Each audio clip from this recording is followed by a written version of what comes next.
দাউদ আলাইহিস সালামকে আল্লাহ রাব্বুল আলামিন এমন মুজিজা দিলেন, তিনি যখন লোহা মুঠো করে ধরতেন হাতের ভিতরে, লোহা পানি হয়ে হাতের ফাঁকের মধ্য দিয়া তা পড়ে যেত পানি হয়ে।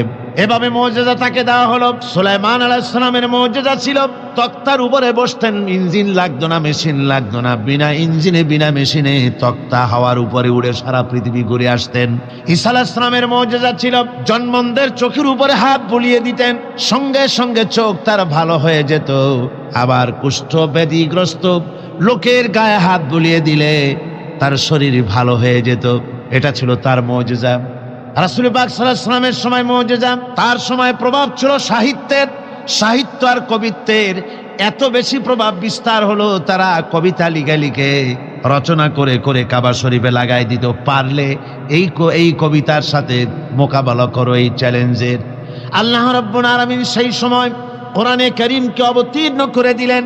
কোরআনে কারীম দুনিয়ার সমস্ত সাহিত্য আর কবিত্বের সমস্ত মানকে ছাড়িয়ে চলে গেছে এমন এক পর্যায়ে, কিয়ামত পর্যন্ত কোরআনের সাহিত্যের ভাবধারা এর মানকে উতরে যেতে পারবে এমন সাহিত্যের জন্ম আজও হয় নাই, ভবিষ্যতেও হবে না। এটা হলো রাসূল পাক সাল্লাল্লাহু আলাইহি ওয়াসাল্লামের মুজিজা।